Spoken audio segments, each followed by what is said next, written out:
I sit here in this rundown house that's deep in the Tohoku Mountains that I discovered one day, I often wonder how long has it been since this place was full of life?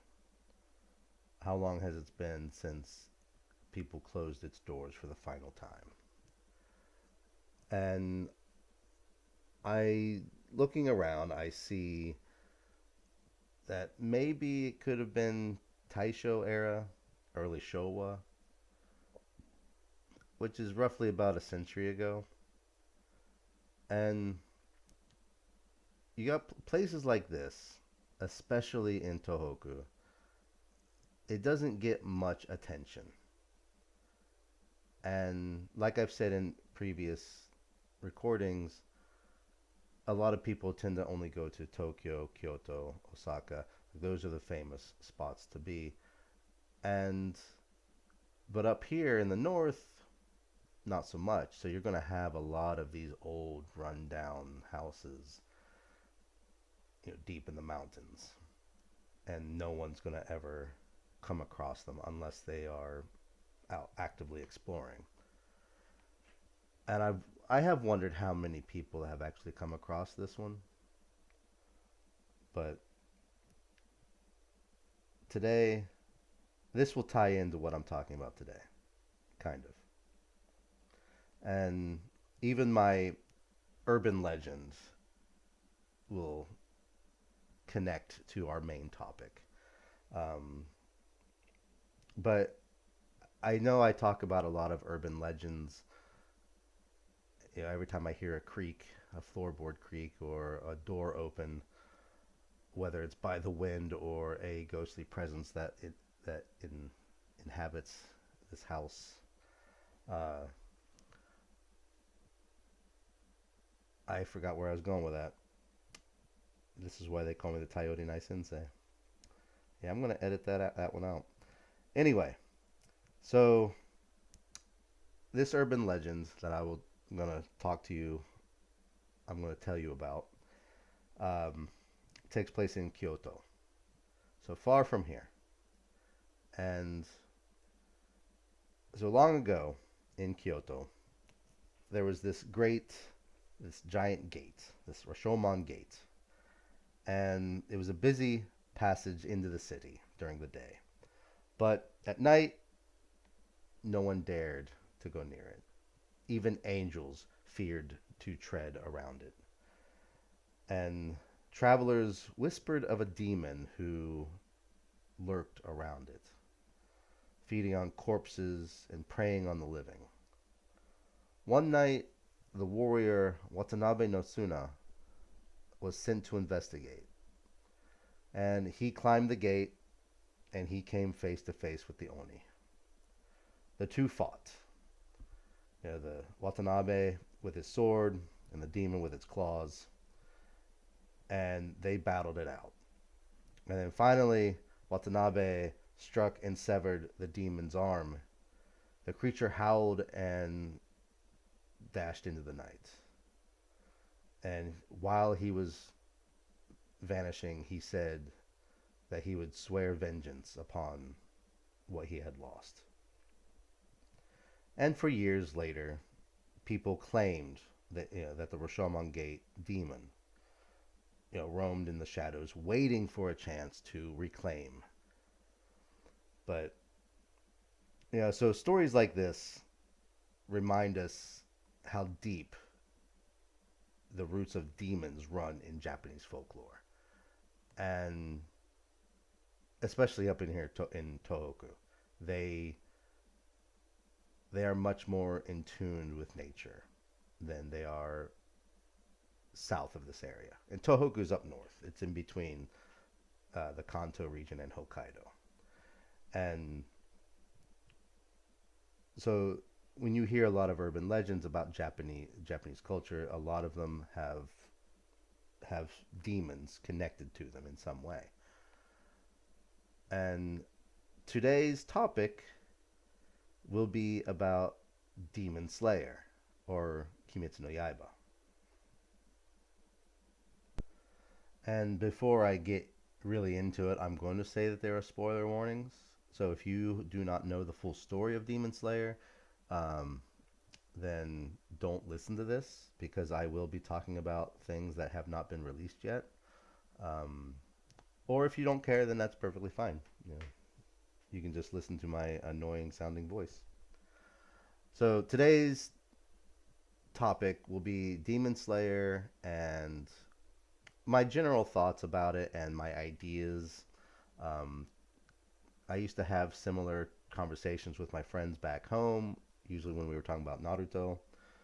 Um, but this has been all my own original ideas after watching it several times. I do really like it, but my daughter, who is very young, she really likes it.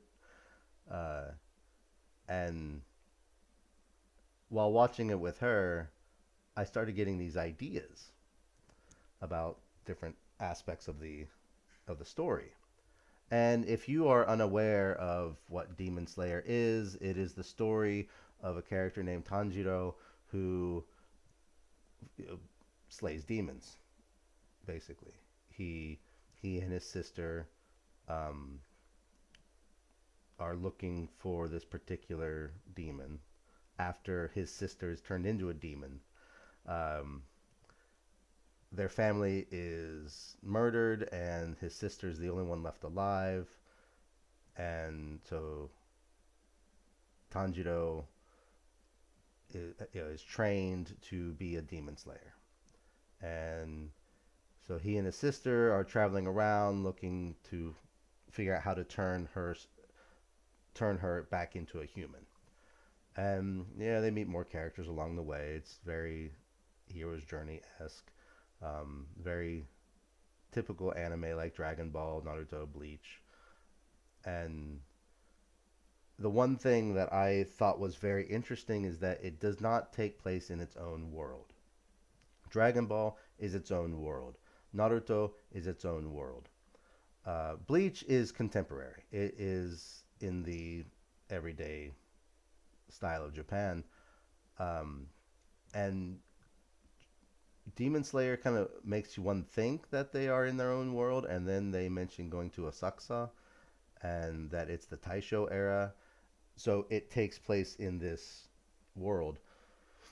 And I thought that was an interesting um, aspect to it. And so the first season is pretty standard. You got the training, you have the introduction of new characters. Um, the what I thought was interesting, and actually probably one of my more favorite parts, was there after Tanjiro meets Zenitsu and Inosuke, they are sent on a mission to this mountain, and at this mountain there are this group of demons that are posing as a family.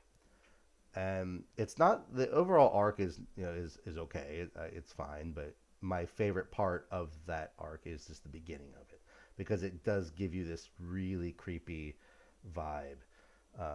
Because you have this dark mountain, and the main characters are just stuck at the base because they can feel the death and the terror that's coming from it.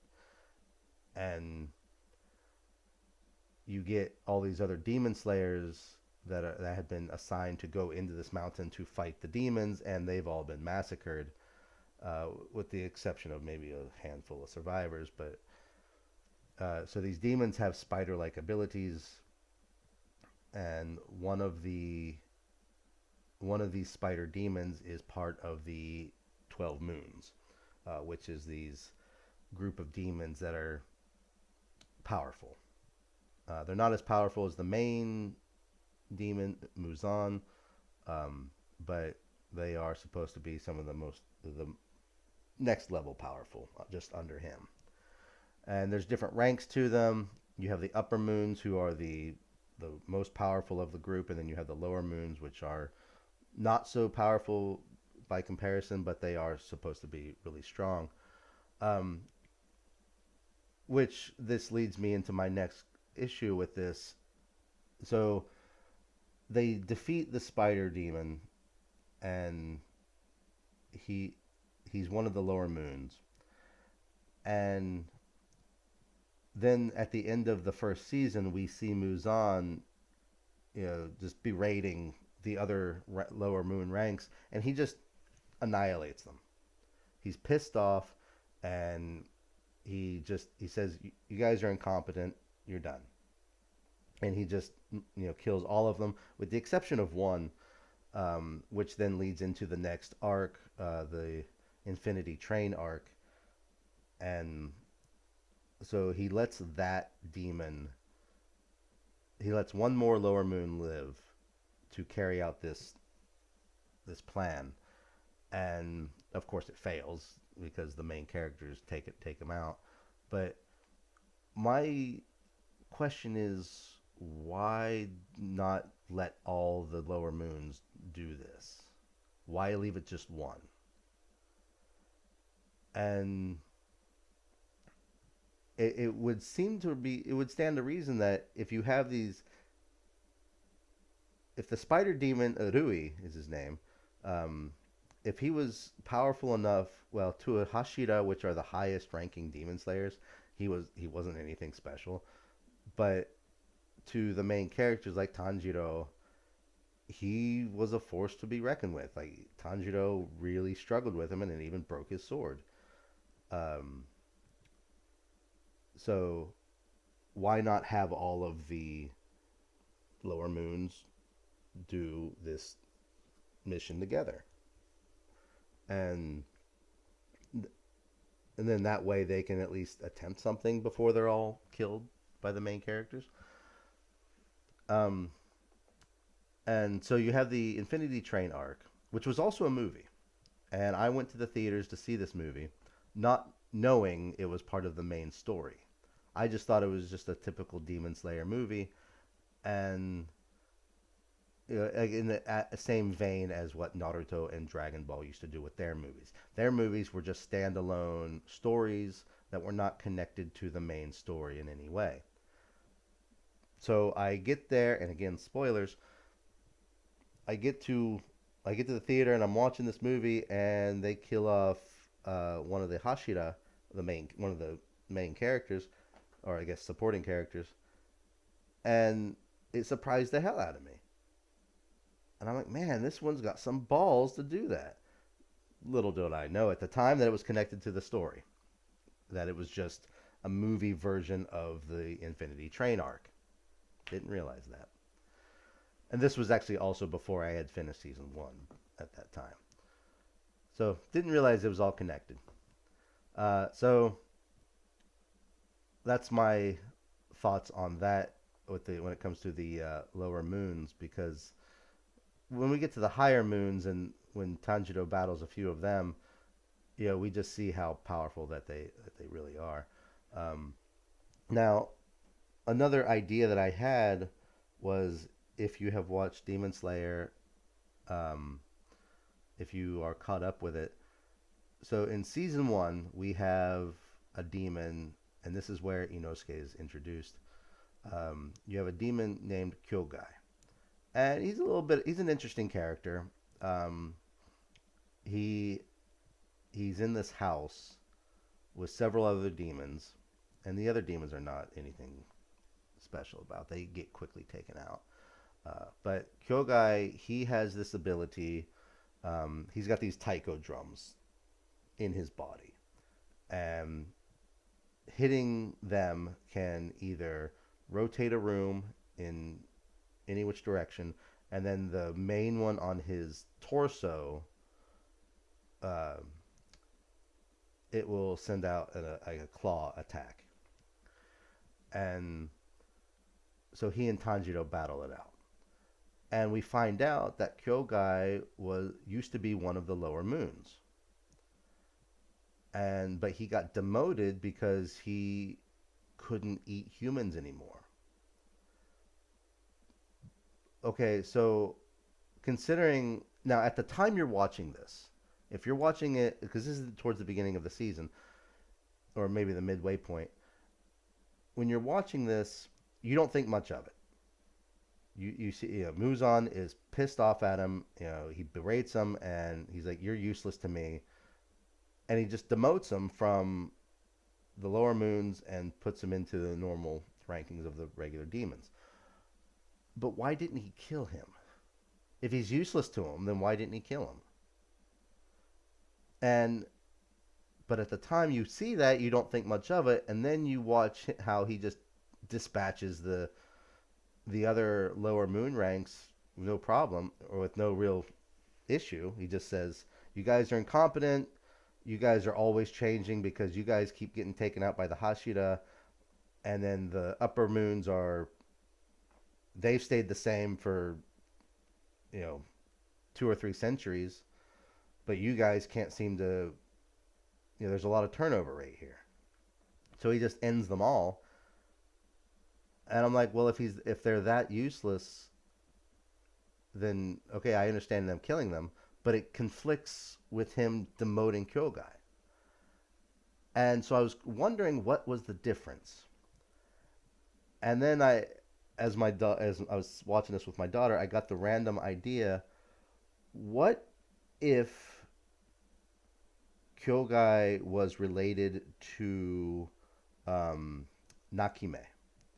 Now, not you may not know the name, but Nakime is the female demon who you don't see her eyes.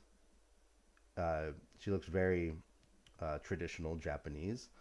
So she has the kimono and she has the shamisen, and I think does she have the shamisen? Yeah. Um, and her hair is covering, her eyes. So she controls the Infinity Castle, and she can open the doors from the real world into the Infinity Castle, and you'll just hear the string pluck, and like these doors open, and so I got to wondering and Muzan likes her, not romantically or anything, but he does have an appreciation for her, and so I was wondering what if there's a connection between Nakime and Kyogai, that Muzan decided not to kill Kyogai because of Nakime. Now, there's no evidence whatsoever to actually support this idea, at least in canon, but watching this, they both have a musical instrument and like an affinity for musical instruments connected to their abilities. So Nakime, she controls the Infinity Castle with her shamisen, and then Kyogai, he has the taiko drums in his body, and they both can manipulate their spatial surroundings. And when I say the Infinity Castle, if you have not seen the newest movie, then you won't understand just how infinity this thing really is. It is crazy to see, and she controls all of it. So that was just a random thought that I had watching this for the upteenth time. And also with the movies, I'm also quite interested to know why they're deciding to make the Infinity Castle arc in just the 3 separate movies and not an anime. Because the Mugen train, the Mugen Resha, the Infinity Train, that was also from, not only just a movie, but they made it into the anime as well. And then there was another, I forget what other movie they had that they there's another Demon Slayer movie, but I didn't watch it because they had also adapted it into the anime. But the Infinity Castle arc, it's only 3 2.5 hour long movies, and I'm curious to know why they're going that route instead of adapting it into an anime as well. And I'm kind of curious which is better, doing it this way or doing it both like they did with the other movies, or even like when you make an anime movie, which is better, doing a movie that's based on the manga storyline or making its own separate story, like what Naruto and Dragon Ball used to do. So, so yeah, that was my thing with a lot of that stuff, Kyogai and Nakime. Um, Another, and here's more spoilers. Mitsuri. She's one of the female Hashira, and she's the one with the pink and green hair. Her breasts are exposed, not entirely, but she's showing cleavage with her uniform. Um, she's incredibly strong, deceptively strong, um, and she dies in the final battle. Most of the Hashira do. I think Giyu and uh, what's the other guy's name? The white-haired guy who's crazier in hell. Uh, Genya is his older brother, or Genya is his younger brother. He's got a longer name, and I can't think of it right now. But um, yeah, so there's no female Hashira that survive, and Mitsuri dies with Obanai, and Obanai is the snake Hashira, and they had this love for each other, and so I can see where they were going with it, but I feel that Mitsuri's death was pointless considering her backstory, and but I understood what they were going with because with them it makes it like their deaths are portrayed as tragic, you know, however poetic, um, and then the end of the story, everyone gets reincarnated into the modern era. Um, and but with them dying, it's supposed to like symbolize like their internal love for each other. But I feel that it would have been better thematically for Obanai to die and Mitsuri to also lose this chance at love once again, considering her backstory. As before she became a Hashira, she was, you know, supposed to be married off, and she couldn't find anybody. And for whatever reason, you know, her suitors just didn't want to. So she was, you know, striking out in that aspect, and she's the love Hashira. And so I get it, but it feels. I think it would be better storytelling to leave her alive, and where she just kind of misses out on this. Plus, if she doesn't die in the story, I mean, for one, her death doesn't give any. There's no significant strategic shift or character growth for anybody else anyway.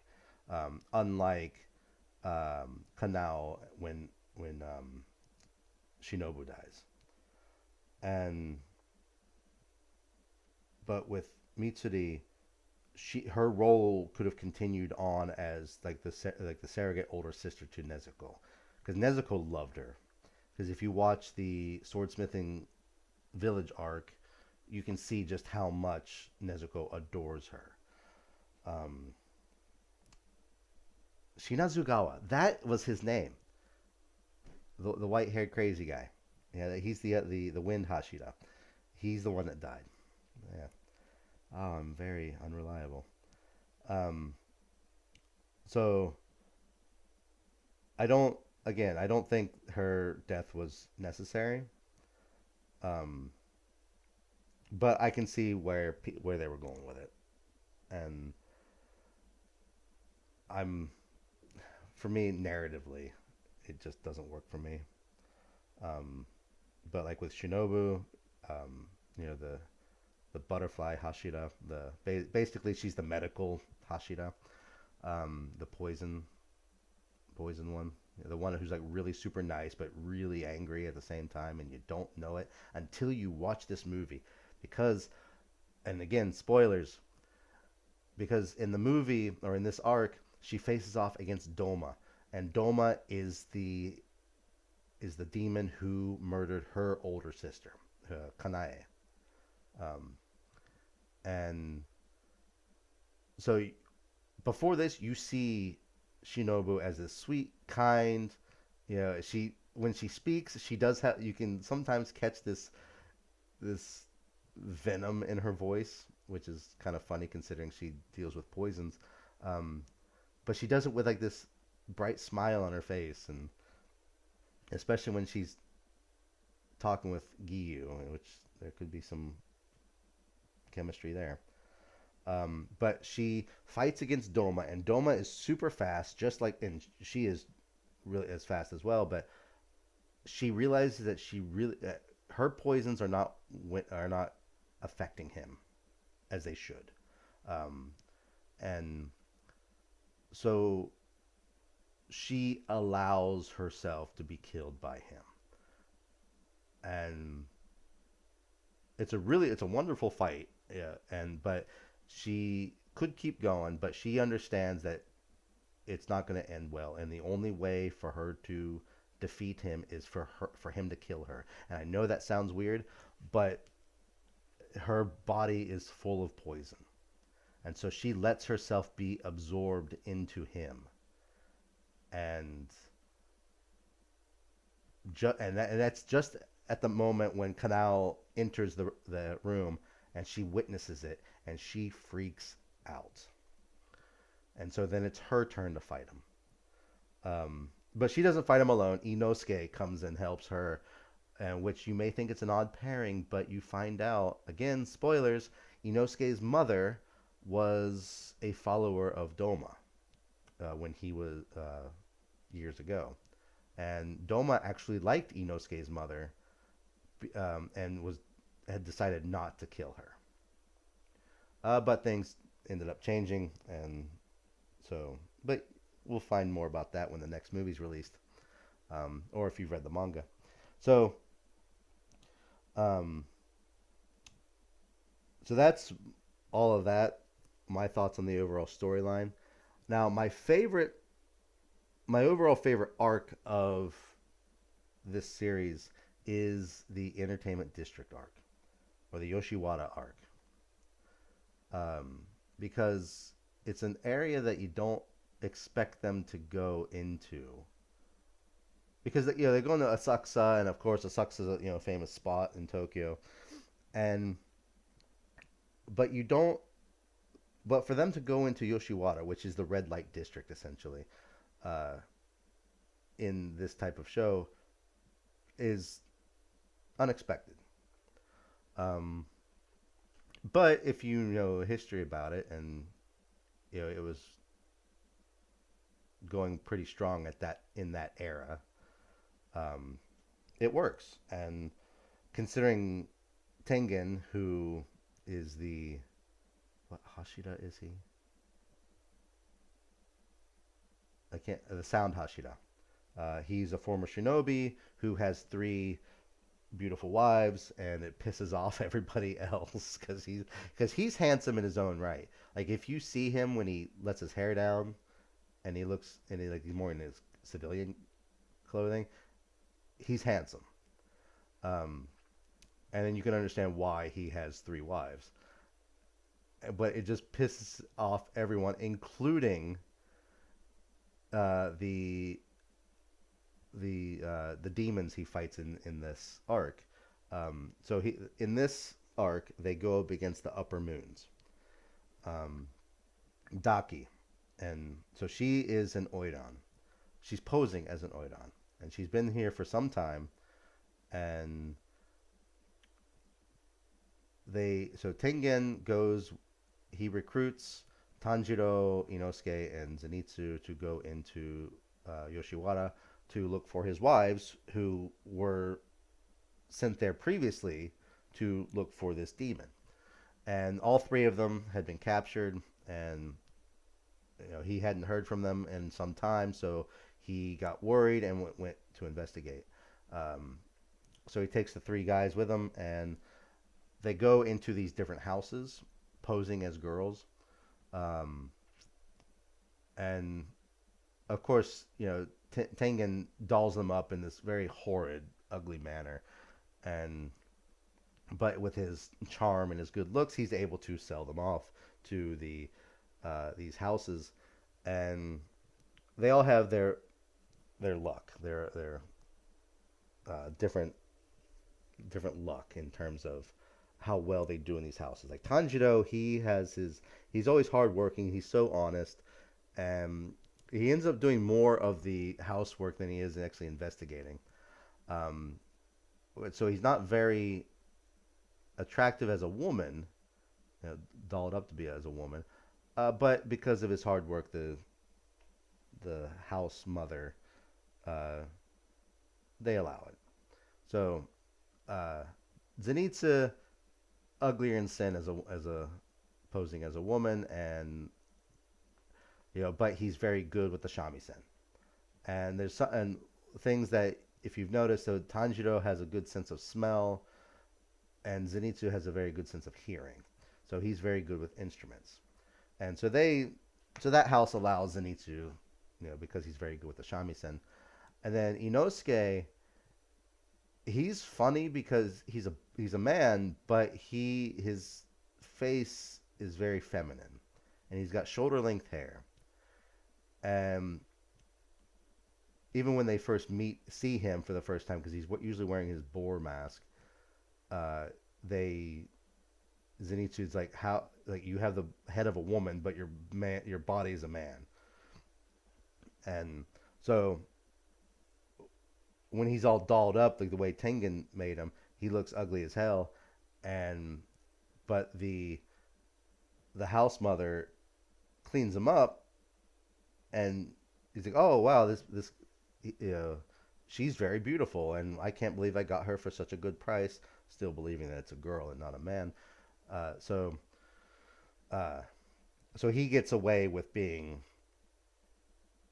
feminine looking in this arc. But he probably does the most investigating aside from Tengen, because he grew up isolated in the mountains, and he has more sense of his surroundings, and uh, he's more attuned to what's going on around him. So he does a lot more investigating. And Zenitsu, he gets taken out. He actually comes face to face with the demon, not realize, or does he realize it's a demon? Um, yeah, at the very last minute, he realizes that it's the demon, um, because she's right on top of him, uh, and she knocks him out, and because she's berating, the girls, the servants, and Zenitsu jumps in, and Daki's like, "What the hell are you doing?" and then knocks him out with one punch. Um, so he gets taken out early, and then Inosuke, gets he gets hot on the tails of the trails of, is it tails? Hot on the trails? Yeah, he's hot on the trails of the demon because he senses the demon, but he can't quite catch up with it yet. So anyway, they they have this battle in Yoshiwara, and I think because of the historical landmark that it's in is why it becomes my favorite arc out of the whole story. And maybe that's a weak reason or whatever, but there's just something about it that I really like. And then Daki actually has a brother, an older brother, um, but you don't know that until Tengen slices her head off, which is supposed to kill her. But because her brother is still infused in her body, they can separate. Um, he the fact that his head is still on his shoulders, means that Daki can't die. You have to slice both of their heads off at the same time to do it. Um, so and actually her older brother's pissed off at Tengen because Tengen's handsome and has wives, while her brother uh, is uglier in sin. Now jumping into the final section hopefully it's the final section uh, that I wanted to go into was when you're watching an anime and you see the opening opening song, the opening credits, and then the ending credits, and you see just a bunch of images and action scenes or whatever is going on. Well, when I first started watching anime, I didn't, I thought they were just really cool scenes, but most of the time, there's meaning behind them. And I mean, maybe all the time there is. I haven't watched every single anime, and I haven't really tried to do this with every anime I've watched, but there are times where I'm watching an anime and it's either the opening or the ending, and I can see the meaning behind the imagery that they're using. And so as I was watching the Yoshiwara arc, I was watching the ending and knowing the history and the events of what goes on in the anime, I was picking up some meanings behind what they were showing us. And so the ending, Asaga Kuru by Eimer, I think that's how you would pronounce that. Um, it shows. So it starts off with a darkened Yoshiwara, and then suddenly only the windows light up. They come to life, and so all the rooms are full of lights, life, music. They're very lively, and it's showing a typical night. And so it shows two different angles. You see, from the street angle or from the street view, you see the windows light up, and then it cuts to from a upper vantage point, another set of windows, and then it cuts to these red lights. Or, well, I'm sorry, no, it doesn't cut to that exactly. Um, I'm looking at my notes here for this, but I'm going to actually watch the ending. So you got these lights going on in this typical night in Yoshiwara, and then you get this paper door, and it's showing the same white light and these colorful lights moving around, like almost like a disco ball from inside. That's what it reminds me of. Um, and you see this silhouette just kind of flicker in and out of existence. And, well, that's Daki in her Oidon form. And then the camera, flies towards the door, and then it goes into another room, and these windows, the light behind the windows, have all gone red. And so you got the red lights coming through the windows, and you still have Daki's Oidon form flickering in and out as a silhouette. And not only is she flickering in and out, but the light themselves, the red light is also flickering, giving a sense of discomfort and uncertainty, which was not present in the white lights. The white lights were stable, they were confident, but now the red lights, they're showing uncertainty, discomfort, and even with the color being red, blood, murder, as Daki has been in Yoshiwara for some time, and and even Muzan has said this, she has killed and eaten many people. I don't know how long she has been in Yoshiwara. And you see her silhouette flickering in and out, and when you see her silhouette, it's her Oidon form. That's what you want. That's what she wants you to see.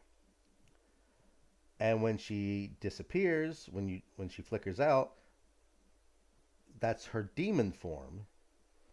And that's when she's turned into her demon form, and you can't see her. And if you see her demon form, then then it's going to be over for you. And so her Oidon form, when you see it, that's what she wants you to see. And when she flickers out, that's her demon form, and no one can see that until it's too late. And so then it cuts to these rolled up silk. Um, they're flying out of this closet. They're flying out of this darkened closet, going down this darkened hallway, and they fly out the window and over the railing. And everything's still relatively dark. The sky is still it's dark, looks overcast, almost like stormy type weather. And then it cuts to a still shot where the only things are moving, aside from the camera panning upward, the silks are moving in slow motion. But everything else, the people in the shot are not moving at all. And you got two different types of people here. You have the passerbys who are not paying any attention to the silk that are flying all around them, like no attention whatsoever. And then you have these three young, possibly future courtesans. They appear to be they'd probably be in training if anything, but right now they're kind of working as servants to the main oidon of the house, making sure that she is well taken care of, keeping her house clean. That's what or keeping her room clean, and doing housework. That's basically their job until they get older and they can be used in other ways. So they are those three girls that they show are the only ones who see the silks flying around, and it could be because they are in the same line of work, is why that they can see it. And my interpretation of these silks is that so the silks are all different colors, different designs, different patterns. Everything is they're nothing neither. Wow, none of them are the same. And I my interpretation of them is that they are courtesans. They are the spirits of courtesans, now being free of their life as a courtesan. And and there's countless of these, these flying all around. And so each silk could represent a girl. And a girl that is a girl of Yoshiwara that is being set free. Now, that face value does not sound all that bad. But knowing the history of Yoshiwara and the girls, I know better. Girls didn't leave unless they died. And the silk represents the spirits of the girls finally leaving Yoshiwara, albeit in death. And so this idea and with this image here of the younger girls seeing that is because they worked with the courtesans, and so they saw them every day. They are in this line of work, while everyone else, the courtesan is nobody, except for a moment of pleasure, and that's it. They're also the lowest of the low. So normal people, normal people outside of Yoshiwara don't care about them. And that's why everyone else is just not paying any attention to the silks flying around. And you get another image of these silks flying higher into the sky above the rooftops of Yoshiwara, and you do have two men on top of a roof looking at the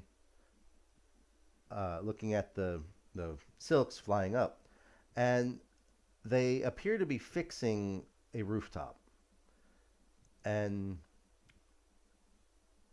they're taking a break from what it appears to be like they're fixing the tiles of a roof, and this could represent the broken homes that these girls live in or used to live in, because a lot of the girls, if I'd say even majority of them, if not all, came from broken homes, broken families.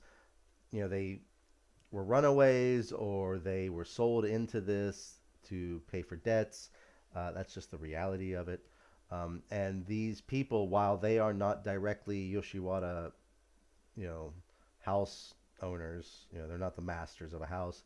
They work in Yoshiwara to do repairs, so they do see the girls, and so these are kind of outsiders who do see it, but only because that they do work inside the district. That's my take on it.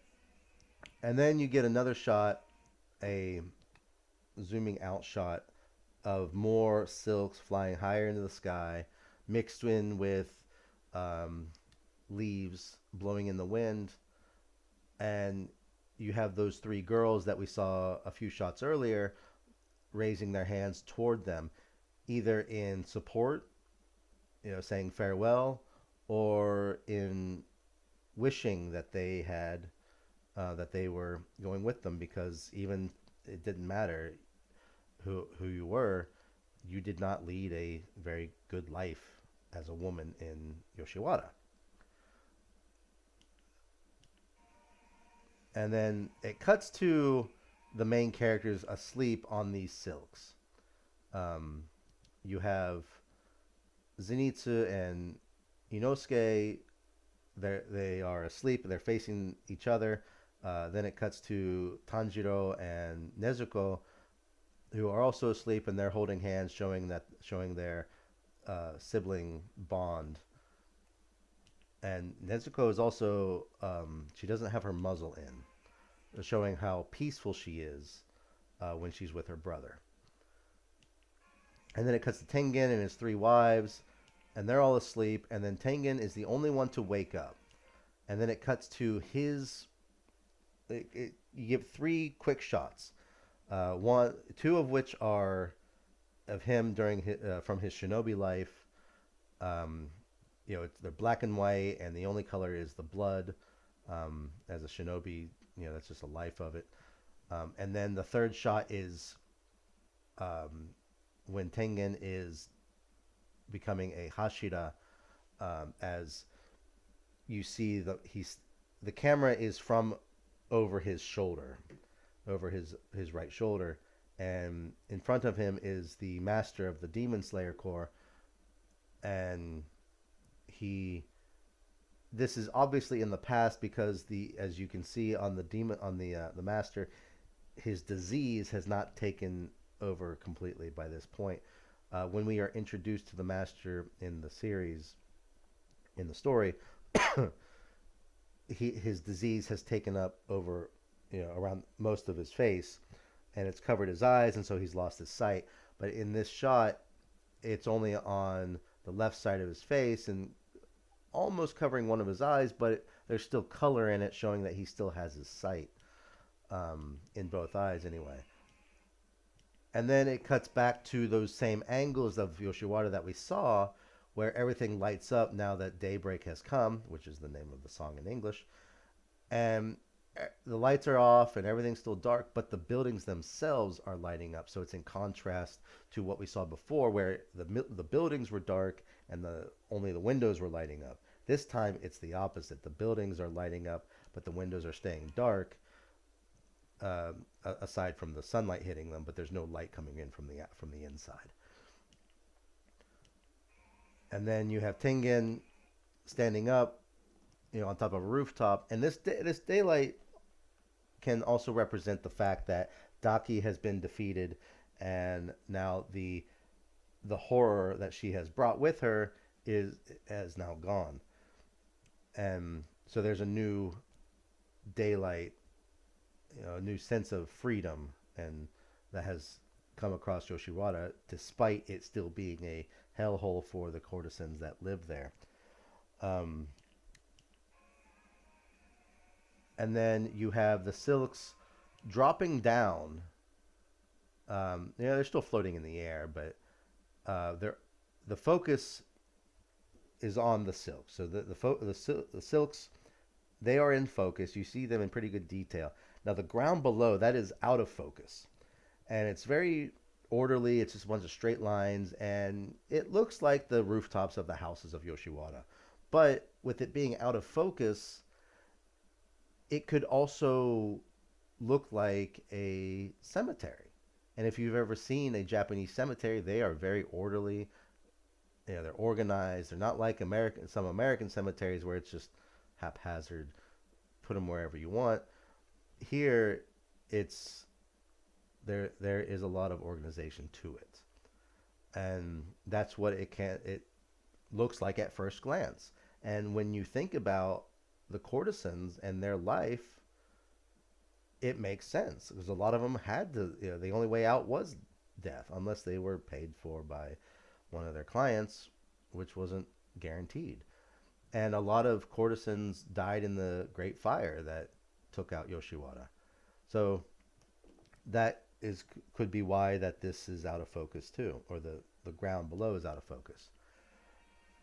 And then you have a silk on the ground. Tanjiro comes and picks it up, and he just kind of examines it for a moment.